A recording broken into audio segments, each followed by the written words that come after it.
Derrick Rose annonçait sa retraite sportive il y a quelques heures, juste après avoir été coupé par les Grizzlies. L'occasion pour nous de rendre un hommage vibrant à un des joueurs les plus excitants de notre époque, mais qui fut bien trop en proie aux blessures. Le jeune D. Rose naît en 1988 à Chicago, ville connue pour sa microcriminalité, ses musées, sa proximité avec le lac Michigan, mais surtout pour sa franchise de basket, les Chicago Bulls, qui peinaient à retrouver leur gloire passée de l'ère Jordan, où ils remportèrent 6 titres au cours de la décennie 90. Le jeune Rose rêve de devenir basketteur pro et tape dans l'œil des recruteurs en remportant 2 titres au lycée. En 2008, les Bulls obtiennent le first pick à la Super Générale, eux qui n'avaient que 2% de chance de l'obtenir. Ils décideront de drafter, vous l'aurez deviné, le jeune Rose natif de Chicago, qui rejoindra le prometteur joueur français Joachim Noah, drafté un an plus tôt. Le rookie au jeu ultra explosif et rapide met peu de temps à s'adapter au niveau NBA et fait rapidement sensation. Il finira rookie de l'année et pour le premier match de playoff des siens face aux Celtics, il inscrira 36 points, égalant le record de Karim Abdul-Jabbar pour un premier match de playoff d'un rookie. Ils s'inclineront finalement en 7 au terme d'une série épique. Lors de sa seconde saison, il subit ses premiers pépins physiques mais finira tout de même All-Star avant d'être éliminé au premier tour des playoffs par les Cavs malgré une excellente série statistique.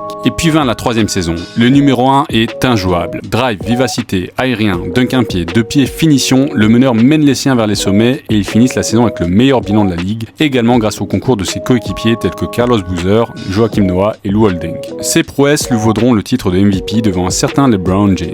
En playoff, il confirme son néo-statut d'MVP en ne faisant qu'une bouchée d'Indiana avec une pointe à 39 points. Rebelote face à Atlanta en demi où il établira un nouveau record de 44 points dans un match de playoff. Malheureusement, le Heat disposera aisément en 5 des Bulls lors des finales de conférence. Lors de la saison 2011-2012, il loupe un tiers des matchs pour cause de blessures diverses et variées. Son équipe maintient son niveau de jeu malgré son absence et se qualifie pour les playoffs. Lors de la toute première rencontre en playoff face aux Sixers, il sera victime d'une terrible blessure, une rupture du ligament croisé antérieur dont le souvenir nous glace toujours autant. Son acolyte Joachim Noah se blessera également lors du Game 2, mettant fin aux espoirs des Bulls.